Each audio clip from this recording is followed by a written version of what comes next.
Hi guys, welcome back to my channel. ತುಂಬಾ ದಿವಸ ಆದ್ಮೇಲೆ ಇವತ್ತು ಡೈಲಿ ಬ್ಲಾಗ್ ಹಾಕ್ತಾ ಇದ್ದೀನಿ. ಇವಾಗ ಟೈಮ್ ಬಂದು 12 ಗಂಟೆ ಆಯ್ತು. ಅನ್ನ ಒಂದು ಆಯ್ತು ನಂದು. ಈಗ ಸಾಂಬಾರ್ ಮಾಡ್ಬೇಕು. ಬೆಳಿಗ್ಗೆ ನೀರ್ ದೋಸೆ ಮಾಡಿದ್ದೆ. ಹಾಗೆ ಪ್ರಾಗ್ಯ ತಿಂಡಿ ತಿಂದು ಸ್ಕೂಲಿಗೆ ಹೋಗಿದ್ದಾಳೆ. ಒಂದು 5 ಡೇಸ್ 1 ವೀಕ್ ಆಯ್ತು ಪ್ರಾಗ್ಯಂಗ್ ಸ್ಕೂಲ್ ಸ್ಟಾರ್ಟ್ ಆಗಿ. ಬಟ್ ನಾವು ಬಂದಿರೋದು ಒಂದು 2 ಡೇಸ್ ಲೇಟ್ ಆಗಿ ಬಂದ್ವಿ. ವೆಡ್ನೆಸ್ಡೇ ನಾವು ಇಲ್ಲಿಗೆ ರೀಚ್ ಆದ್ವಿ. ಆದ್ರೂ ಈ ಸಲ ರಜಾ ಕಳೆದ್ಮೇಲೆ ಇಲ್ಲಿಗೆ ಬರಕ್ಕೆ ತುಂಬಾನೇ ಬೇಜಾರಾಗ್ತಾ ಇತ್ತು. ಎಷ್ಟು ಬೇಜಾರಾಗ್ತಿತ್ತು ಅಂದ್ರೆ ಒಂಥರ ಮನ್ಸಲ್ಲಿ ಭಾರ ಇಟ್ಕೊಂಡ್ ಬಂದಾಗ ಅನಿಸ್ತು ಈ ಸಲ. ಯಾಕೋ ಗೊತ್ತಿಲ್ಲ, ಲಾಸ್ಟ್ ಟೈಮ್ ಎಲ್ಲ ಬಂದಾಗ ಅಷ್ಟು ಫೀಲ್ ಆಗ್ತಿರ್ಲಿಲ್ಲ, ಒಂದ್ ಸ್ವಲ್ಪ ಬೇಜಾರಾಗ್ತಿತ್ತು. ಬಟ್ ಇದು 1 ವಾರ ಆಯ್ತು ನಾನು ಆಗ್ತಾ ಬಂತು. ಆದ್ರೂ ಇನ್ನು ನಾನು ಇಲ್ಲಿದ್ದೀನ, ಅಮ್ಮನ ಮನೇಲಿದ್ದೀನಿ ಅನ್ನೋ ಫೀಲ್ ಆಗ್ತಾ ಇದೆ. ಒಂಥರ ತಲೆ ಎಲ್ಲ ಅಲ್ಲೇ ಇದೆ, ಬೇಜಾರಾಗ್ತಿದೆ. ಟೈಮ್ಸ್ ನಾನು ನನ್ನ ಅಮ್ಮನ ಮಿಸ್ ಮಾಡ್ಕೋತೀನಿ. ಈ ಸಲ ಅಂತೂ ತುಂಬಾ ಬರುವಾಗ ಒಂಥರ ಬೇಜಾರಲ್ಲೇ ಬಂದೆ. ಯಾಕಂದ್ರೆ ಇವಾಗ್ಲೂ ನೆನ್ಸ್ಕೊಂಡ್ರೆ ನಂಗೆ ಬೇಜಾರಾಗ್ತದೆ. ಅಷ್ಟು ಬೇಜಾರಲ್ಲಿ ಬಂದೆ ಈ ಸಲ. ಇನ್ನೂ ಬೇಜಾರು. ಒಂದೊಂದ್ಸಲಿ ನಾನು ಎಲ್ಲಿದ್ದೀನಿ ಅಂತ ನಂಗೆ ಗೊತ್ತಾಗಲ್ಲ. ಮನೇಲಿದ್ದೀನ, ನಾನು ಮಂಗಳೂರಿಗೆ ಬಂದಿದ್ದೀನಿ, ನಾನು ಎಲ್ಲೂ ಹೊರಗಡೆ ಹೋಗ್ಬೇಕು ಅಂತ ಅನಿಸ್ತಾ ಇಲ್ಲ. ಒಂಥರ ಏನೋ ಲೋನ್ಲಿನೆಸ್ ಫೀಲ್ ಆಗ್ತಾ ಇದೆ. ಆದ್ರೆ ಮಧ್ಯೆ ಪ್ರಾಗ್ಯಂದು ಸ್ಕೂಲಿದು ಕೆಲಸ ಎಲ್ಲ ಆಗಿದೆ. ಅವಳದು ಫೀಸ್ ಕಟ್ಟುದು, ಬುಕ್ ಬೈಂಡಿಂಗು, ಅದು ಇದು ಎಲ್ಲ ಆಗಿ ಫೈನಲಿ ಅವಳನ್ನ ಸ್ಕೂಲಿಗೆ ಕಳಿಸಿ ಆಯ್ತು. ಮತ್ತೆ ಇವತ್ತು ಬೆಳಿಗ್ಗೆ ತಿಂಡಿ ಬಂದು ನೀರ್ ದೋಸೆ. ಇನ್ಮೇಲೆ ಡೈಲಿ ಬ್ಲಾಗ್ಸ್ ಮಾಡೋಣ ಅನ್ಕೊಂಡಿದೀನಿ. ನೋಡುವ ಹೇಗಾಗ್ತದೆ. ನಾನು ಯಾವಾಗ್ಲೂ ಹೇಳ್ತೀನಿ ಡೈಲಿ ಬ್ಲಾಗ್ಸ್ ಮಾಡೋಣ ಅನ್ಕೊಂಡಿದ್ದೀನಿ ಅಂತೀನಿ. 2 ವಿಡಿಯೋ ಹಾಕ್ತೀನಿ, ಮತ್ತೆ ನನಗೇನೋ ಮೂಡ್ ಆಫ್ ಆಗುತ್ತೆ, ಮತ್ತೆ ನಾನು ವಿಡಿಯೋನ ಮಾಡಕ್ ಬಿಟ್ಬಿಡ್ತೀನಿ. ಹಾಗೆ ರಜದಲ್ಲಿ ಕೂಡ ಅಷ್ಟು ವಿಡಿಯೋ ಮಾಡ್ಲಿಕ್ಕಾಗಿಲ್ಲ. ಒಂದು ನನಗೆ ಈ ಶೆಕೆ ಅಂದ್ರೆ ಇರಿಟೇಟ್ ಆಗ್ತಾ ಇದೆ. ಅಷ್ಟು ಇಷ್ಟಲ್ಲ ನಂಗೊಂದು ಈ ಶೆಕೆಗಾಲ ಅಂತೂ ನಂಗೆ ಇಷ್ಟ ಆಗದಿರೋದು ಅಂತ ಹೇಳಿದ್ರೆ ಶೆಕೆಗಾಲ. ಸಾಕಾಗೋಯ್ತು. ಫೈನಲಿ ಮಳೆಗಾಲ ಶುರುವಾಯ್ತು. ಆದ್ರೂ ಅಷ್ಟೇನ್ ಮಳೆ ಇಲ್ಲ. ಕಂಪೇರ್ ಏನಂದ್ರೆ ಬಿಸಿಲಿಗೆ ಕಂಪೇರ್ ಮಾಡಿದ್ರೆ ಇವಾಗ ಸ್ವಲ್ಪ ಕೂಲ್ ಆಗಿದೆ ವೆದರ್, ಅದೊಂದು ಖುಷಿ. ಹಾಗೆ ಇವತ್ತಿನ ವಿಡಿಯೋದಲ್ಲಿ ನಂದು ಡೇ ರೂಟೀನ್ ಹೇಗಿರುತ್ತೆ ನಾನು ನಿಮ್ ಜೊತೆ ಶೇರ್ ಮಾಡ್ತೀನಿ. ನನ್ನ ರೂಟೀನ್ ಆಲ್ಮೋಸ್ಟ್ ಕೆಲವರಿಗೆ ಗೊತ್ತಿರ್ತದೆ. ನನ್ನ ರೂಟೀನ್ ಸಿಂಪಲ್ ಆಗಿರುತ್ತೆ. ತುಂಬಾ ಎಕ್ಸ್ಟ್ರಾರ್ಡಿನರಿ ಆಗಿ ಎಲ್ಲ ತೋರ್ಸಕ್ ಹೋಗಲ್ಲ ನಾನು. ಸಿಂಪಲ್ ಆಗಿರುತ್ತೆ. ನನ್ನ ಅನ್ನ ಒಂದು ರೆಡಿ ಆಗಿದೆ. ಈಗ ಒಂದು ಪಲ್ಯ ಏನಾದ್ರು ಮಾಡ್ಬೇಕು. ತೊಂಡೆಕಾಯಿ ಮಾಡುವ ಅಂತಿದ್ದೀನಿ. ಊರಿಂದ ಬರುವಾಗ ಅಮ್ಮ ಸ್ವಲ್ಪ ತೊಂಡೆಕಾಯಿ ಕೊಟ್ಟು ಕಳ್ಸಿದ್ರು. ಅದ್ರಲ್ಲಿ ಸ್ವಲ್ಪ ಮೊನ್ನೆ ಪಲ್ಯ ಮಾಡಿದ್ದೆ. ಸೊ ಇವತ್ತು ಅದು ನೆನಪೇ ಇಲ್ಲ ನಂಗೆ ಫ್ರಿಜ್ ಅಲ್ಲಿ ಇದೆ ಅಂತ. ಈಗ ಏನು ಸಾಂಬಾರ್ ಮಾಡೋದು ಅಂತ ಹೇಳಿ ಯೋಚನೆ ಮಾಡಿ ಈಗ ನೆನಪಾಯ್ತು ಪಟ್ ಅಂತ ತೊಂಡೆಕಾಯಿ ಉಂಟು ಅಂತ ಹೇಳಿ. ಹಾಗೆ ತುಂಬಾ ಜನ ಕೇಳ್ತಾ ಇದ್ರಿ ಯಾಕೆ ಡೈಲಿ ವಿಡಿಯೋ ಮಾಡ್ತಾ ಇಲ್ಲ ಅಂತ. ಅದೆಲ್ಲ ಕೇಳಿಸ್ಕೊಂಡೆ ನನಗೆ ವಿಡಿಯೋ ಮಾಡ್ಬೇಕಂತ ಒಂಥರ ಮೋಟಿವೇಶನ್ ಬರ್ತಾ ಉಂಟು. ಸೊ ಯಾರು ಊರಿಗೆ ಹೋದಾಗೆಲ್ಲ ಕೇಳೋದು ಕೆಲವರು, ಯಾಕೆ ಇವಾಗ ಜಾಸ್ತಿ ವಿಡಿಯೋ ಮಾಡುದಿಲ್ಲ ಅಂತ ಹೇಳಿ. ಯಾಕೆ ವಿಡಿಯೋ ಮಾಡೋದಿಲ್ಲ ಅಂದ್ರೆ ನಂಗೆ ದೊಡ್ಡ ಉದಾಸೀನ ಬಂದೋಗಿದೆ ವಿಡಿಯೋ ಮಾಡ್ಲಿಕ್ಕೆ. ಮತ್ತೆ ಫಂಕ್ಷನ್ ಇದೆಲ್ಲ ಸ್ವಲ್ಪ ಮೆಮೊರೇಬಲ್ ಆಗಿರ್ಲಿ ಅಂತ ಹೇಳಿ ಅನ್ನೋದಕ್ಕೋಸ್ಕರ ನಾನು ವಿಡಿಯೋ ಮಾಡಿ ಅಪ್ಲೋಡ್ ಮಾಡಿದ್ದೀನಿ. ಮತ್ತೆ ಡೈಲಿ ವ್ಲಾಗ್ಸ್ ಮಾಡಕ್ಕೆ ನಂಗೆ ತುಂಬಾ ಉದಾಸೀನ ಜಾಸ್ತಿ ಆಗಿದೆ. ಫೈನಲಿ ಇನ್ಮೇಲಾದ್ರೂ ಸ್ವಲ್ಪ ವಿಡಿಯೋಸ್ ಎಲ್ಲ ಮಾಡೋಣ, ಸ್ವಲ್ಪ ಆಕ್ಟಿವ್ ಆಗಿರೋಣ ಅಂತ ಅನ್ಕೊಂಡಿದೀನಿ. ನೋಡುವ ಹೇಗಾಗ್ತದೆ ಅಂತ. ಆಶ್ವಾಸನೆ ಕೊಡಲ್ಲ ರಾಜಕಾರಣಿಗಳ ತರ. ವಿಡಿಯೋಸ್ ಬಂದ್ಮೇಲೆ ನಿಮ್ಗೆ ಗೊತ್ತಾಗ್ತದೆ ಹೇಗಾಗ್ತದೆ ಅಂತ ಹೇಳಿ. ಮತ್ತೆ ಶಾರ್ಟ್ ವಿಡಿಯೋಸ್ ಎಲ್ಲ ಸ್ವಲ್ಪ ಮಾಡೋಣ, ಸ್ವಲ್ಪ ಆಕ್ಟಿವ್ ಆಗಿರೋಣ ಸೋಷಿಯಲ್ ಮೀಡಿಯಾದಲ್ಲಿ ಅಂತ ಅನ್ಕೊಂಡಿದೀನಿ. ನೋಡುವ ಹೇಗಾಗ್ತದೆ ಅಂತ. ಇವಾಗ ತೊಂಡೆಕಾಯಿ ಅಮ್ಮ ಕೊಟ್ಟಿದ್ದು ಎಂತ ಆಗಿದೆ ಗೊತ್ತಿಲ್ಲ. ನೋಡುವ ಏನಾಗಿದೆ ಅಂತ.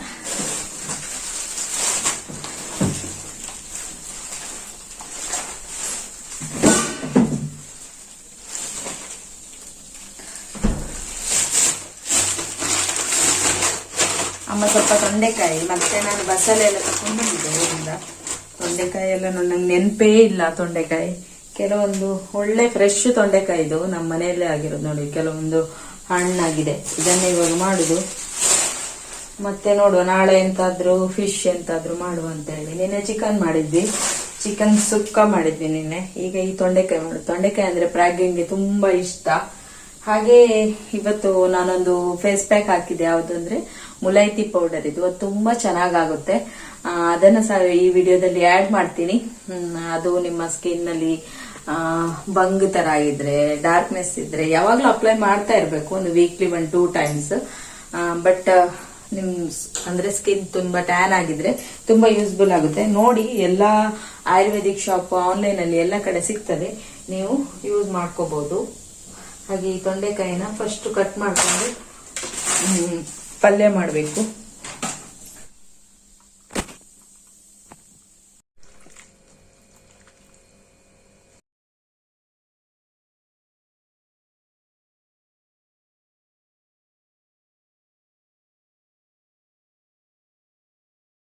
ನಾನು ತೊಂಡೆಕಾಯಿ ಒಂದೇ ಸಾಂಬಾರ್ ಮಾಡೋಣ ಅನ್ಕೊಂಡೆ. ಆಮೇಲೆ ನಿನ್ನೆ ಸ್ವಲ್ಪ ಗೋಬಿ ತಂದಿದ್ದಿತ್ತು, ಅದರಲ್ಲಿ ನಿನ್ನೆ ಫ್ರೈ ಮಾಡಿದ್ವಿ. ಹಾಗೆ ಉಳಿದ್ರೆ ಅದು ಅಲ್ಲೇ ಹಾಳಾಗುತ್ತೆ.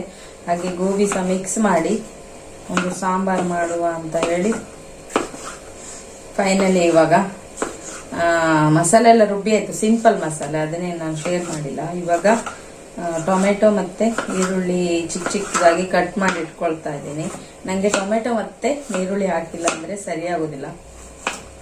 ಸಾರಿ, ಈರುಳ್ಳಿ. ನಮ್ದು ಕುಂದಾಪುರ ಕನ್ನಡ ಭಾಷೆಯಲ್ಲಿ ನೀರುಳ್ಳಿ ಅನ್ನೋದು, ಹಾಗಾಗಿ ಫಟ್ ಫಟ್ ಅಂತ ಅದೇ ಬಾಯಲ್ಲಿ ಬರ್ತದೆ. ಓಕೆ, ನೋಡ್ತಾ ಇರ್ಬೋದು ನೋಡಿ, ಟೊಮೆಟೊ ಮತ್ತೆ ಈರುಳ್ಳಿಯನ್ನ ಕಟ್ ಮಾಡ್ಕೊಂಡಿದ್ದೀನಿ. ಇದಕ್ಕೆ ಹಾಕ್ಬಿಡೋಣ. ಜಾಸ್ತಿ ಏನ್ ಬೇಯಲಿಕ್ಕಿಲ್ಲಲ್ಲ, ತೊಂಡೆಕಾಯಿ ಮತ್ತೆ ಇದು ಎರಡು ಸಹ. ಇದನ್ನ ಮುಚ್ಚಿಡುವ. ಒಂದು ಹಬೆ ಬಂದ ಮೇಲೆ ಅದಕ್ಕೆ ಉಪ್ಪನ್ನ ಹಾಕುದು. ಸ್ವಲ್ಪ ಹೊರಗಡೆ ಪಿರಿ ಪಿರಿ ಪಿರಿ ಮಳೆ ಬರ್ತಾ ಉಂಟು, ಜಾಸ್ತಿ ಮಳೆ ಇಲ್ಲ, ಪಿರಿ ಪಿರಿ ಮಳೆ ಬರ್ತಾ ಉಂಟು.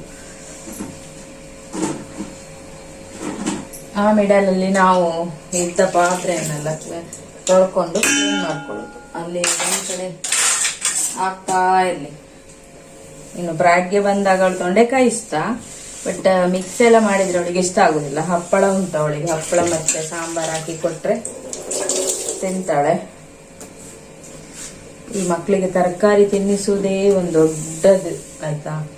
ಅವಳು ಹಸಿ ಈರುಳ್ಳಿಗೆ ಕುಯ್ತಾ ಇದ್ದೀನಲ್ಲ, ಹಾಗೆ ಬಂದು ತಕೊಂಡು ತಿಂತಾಳೆ. ಮತ್ತೆ ಇದು ಪಲ್ಯದಲ್ಲಿ ಸಾಂಬಾರಲ್ಲಿ ಎಲ್ಲ ಸಿಕ್ಕಿದ್ರೆ ಇಷ್ಟ ಆಗುತ್ತೆ. ಟೊಮೆಟೊ ಅಂತೂ ತಿನ್ನುವುದೇ ಇಲ್ಲ.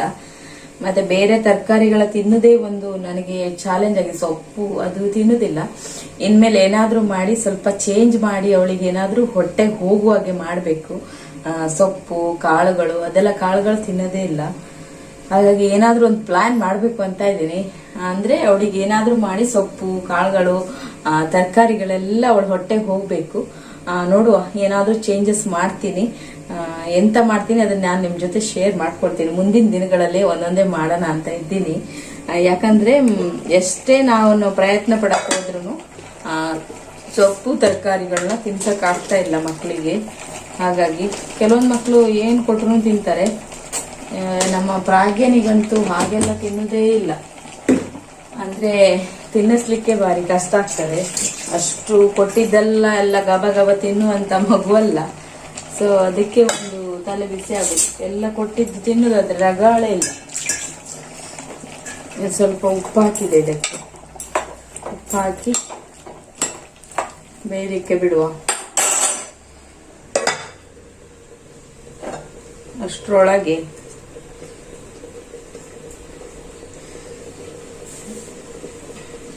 ಅದು ಪಾತ್ರೆ ತೊಳ್ಕೊಂಡು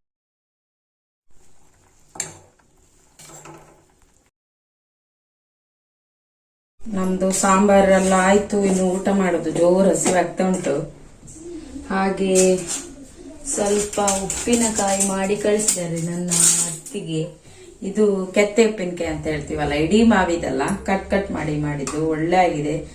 ಮಳೆಗಾಲದಲ್ಲಂತೂ ಹಾಕೊಂಡು ಊಟ ಮಾಡ್ಲಿಕ್ಕೆ ಗಂಜಿಗೆಲ್ಲ ಒಳ್ಳೆ ಆಗ್ತದೆ. ಮತ್ತೆ ಸೈಡಿಗೆ ವೆಜ್ ಎಲ್ಲ ಇದ್ರೆ ವೆಜ್ ಸಾರಿಗೆಲ್ಲ ಹಾಕೊಂಡಿರ್ಲಿಕ್ಕೆ ಒಳ್ಳೆ ಆಗ್ತದೆ. ಹಾಗೆ ತುಂಬಾ ಒಳ್ಳೆ ಆಗಿದೆ, ಸೂಪರ್ ಆಗಿದೆ. ಅದನ್ನೇ ಹಾಕೊಂಡು ಊಟ ಮಾಡುದು.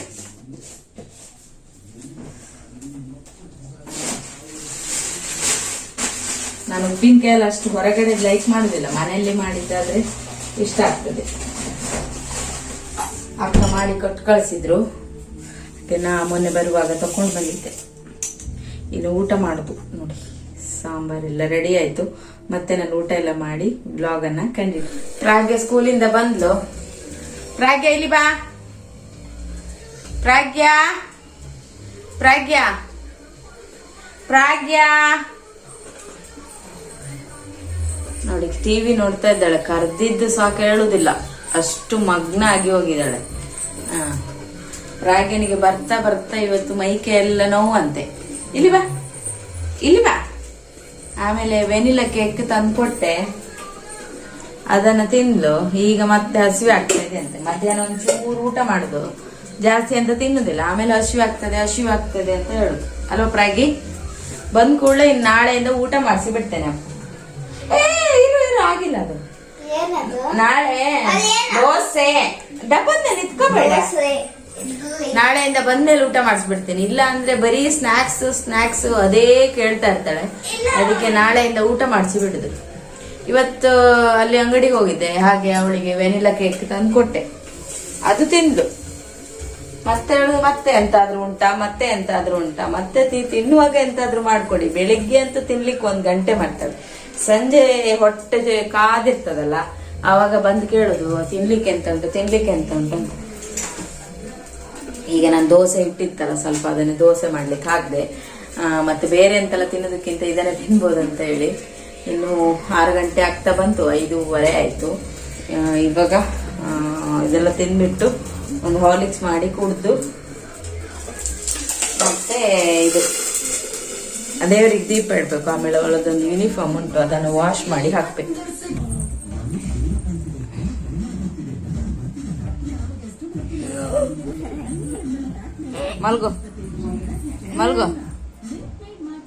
ಮಲ್ಗ ರಾತ್ರಿದು ಊಟ ಎಲ್ಲ ಮುಗೀತು. ಇವಾಗ ಕಿಚನ್ ಒಂದ್ ಸ್ವಲ್ಪ ಕ್ಲೀನ್ ಮಾಡಿ ಮಲ್ಕೊಳ್ಳೋದು. ಇವಾಗ ಅಷ್ಟು ಸೀರಿಯಲ್ ಎಲ್ಲ ನೋಡಕ್ ಹೋಗಲ್ಲ, ಬೇಗ ಪ್ರಾಗಿ ನನ್ ಮಲಗಿಸುದು. ಅವಾಗಿಂದ ಹೇಳ್ತಾ ಇದ್ದೀನಿ ಮಲ್ಗು ಅಂತ. ಅದೇ ನಾನೇನಾದ್ರೂ ಬರೆಯಕ್ ಕೊಟ್ಟಿದ್ರೆ ಶುರು ಹಚ್ಕೊಬಿಡ್ತಿದ್ಲು, ನಿದ್ದೆ ಬರುತ್ತಂತ. ನನಗೂ ನಿದ್ದೆ ಬರ್ತಾ ಇದೆ. ಮಧ್ಯಾಹ್ನ ಮಾಡಿದ್ದೆ ಸಾರಿತ್ತಲ್ಲ, ಹಾಗೆ ಹಪ್ಪಳ ಕಾಯಿಸ್ಬಿಟ್ಟು ಊಟ ಮಾಡಿದ್ವಿ. ಈಗ ಇದೊಂದು ಕ್ಲೀನ್ ಮಾಡ್ಕೊಬಿಟ್ಟು ಕಿಚನ್ ಒಂದು ಕ್ಲೀನ್ ಮಾಡಿ ಮಲಗುದು.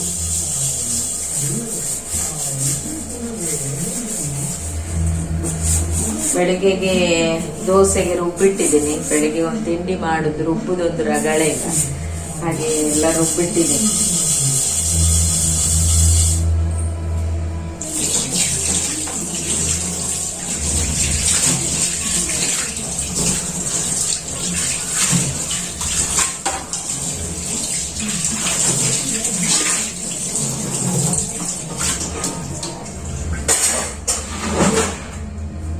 ಆಯ್ತು, ನೀರೊಂದು ಬಿಸಿ ಮಾಡಕ್ಕೆ ಇಟ್ಟಿದ್ದೀನಿ ಸ್ಕ್ರಬ್ಬರಿಗೆ ಹಾಕ್ಲಿಕ್ಕೆ.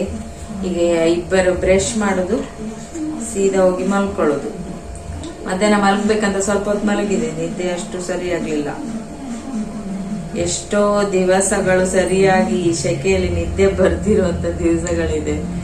ಅಷ್ಟು ರೆಸ್ಟ್ ಬೇಕನ್ಸ್ತಾ ಇತ್ತು ನಂಗೆ. ಫುಲ್ ಒಂಥರ ಶೆಕೆಯಲ್ಲಿ ಫುಲ್ ಇಡೀ ಬಾಡಿನೇ ಒಂಥರ ಫುಲ್ ಟಯರ್ಡ್ನೆಸ್ ಆದಾಗೆ ಅನ್ನಿಸ್ತಾ ಇತ್ತು ನಂಗೆ. ಮತ್ತೆ ಆ ಕಡೆ ಈ ಕಡೆ ಫಂಕ್ಷನ್ ಅಲ್ಲಿ ಇಲ್ಲಿ ಎಲ್ಲ ಹೋಗಿದ್ದಲ್ಲ, ತುಂಬಾ ಒಂಥರ ರೆಸ್ಟ್ ಇಲ್ದಂಗ ಆಗ್ತಾ ಇತ್ತು. ಇವಾಗ ಬ್ರಷ್ ಮಾಡಿ ಬಂದು ಆನ್ ಮಾಡಿದ ತಕ್ಷಣ, ಆನ್ ಮಾಡಕ್ಕಿಂತ ಮುಂಚೆ ಏನ್ ಮಾಡ್ತಿದ್ಲು ಗೊತ್ತಾ, ವೇಷ ಮಾಡ್ತಾ ಇದ್ಲು. ಯಾವಾಗ ಮೊಬೈಲ್ ಸ್ವಿಚ್ ಆನ್ ಮಾಡ್ದೆ ಯಾವಾಗ ಸೈಲೆಂಟ್ ಆಗ. ಪ್ರಾಗ್ಯ ಅಂತ ಖತರ್ನಾಕ್ ಯಾರಿಲ್ಲ.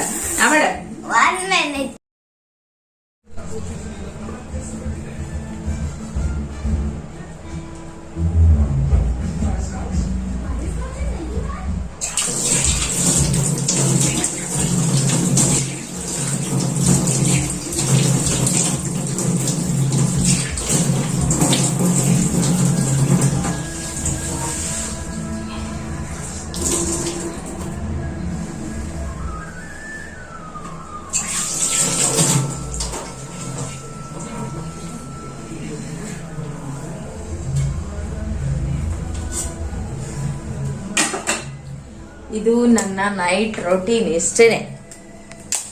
ಫೇಸ್ ಎಲ್ಲ ವಾಶ್ ಮಾಡಿ, ಗ್ಯಾಸ್ ಒಂದು ಲಾಸ್ಟಿಗೆ ಬಂದ್ ಮಾಡಿ, ಕಿಚನ್ ಎಲ್ಲ ಕ್ಲೀನ್ ಆಯ್ತು, ಎಲ್ಲ ಆಯ್ತು. ಇನ್ನು ಹೋಗಿ ಮಲಗುದು. ಹಾಗೆ ಇವತ್ತಿನ ವಿಡಿಯೋನ ನಾನು ಇಲ್ಲಿಗೆ ಎಂಡ್ ಮಾಡ್ತೀನಿ. ಐ ಹೋಪ್ ನಿಮ್ಗೆ ಇಷ್ಟ ಆಗ್ಬೋದು ಅನ್ಕೊಂತೀನಿ. ಸಿಂಪಲ್ ಆಗಿ ನನ್ನ ರೊಟೀನ್ ಏನಿದೆ ನಿಮ್ ಜೊತೆ ಶೇರ್ ಮಾಡಿದ್ದೀನಿ. ಈ ವಿಡಿಯೋ ಇಷ್ಟ ಆದ್ರೆ ಲೈಕ್ ಮಾಡಿ, ಸಪೋರ್ಟ್ ಮಾಡಿ ನನ್ನ ಚಾನಲ್ಗೆ. ಹೀಗೆ ಡೈಲಿ ಬ್ಲಾಗ್ಸ್ ನ ಹಾಕ್ತೀನಿ. ಏನಾದ್ರೂ ರೆಸಿಪಿ ಕೂಡ ಇದ್ರೆ ಶೇರ್ ಮಾಡ್ತೀನಿ. ನೆಕ್ಸ್ಟ್ ವಿಡಿಯೋದಲ್ಲಿ ಸಿಗೋಣ. ಅಲ್ಲಿವರೆಗೂ ಟೇಕ್ ಕೇರ್.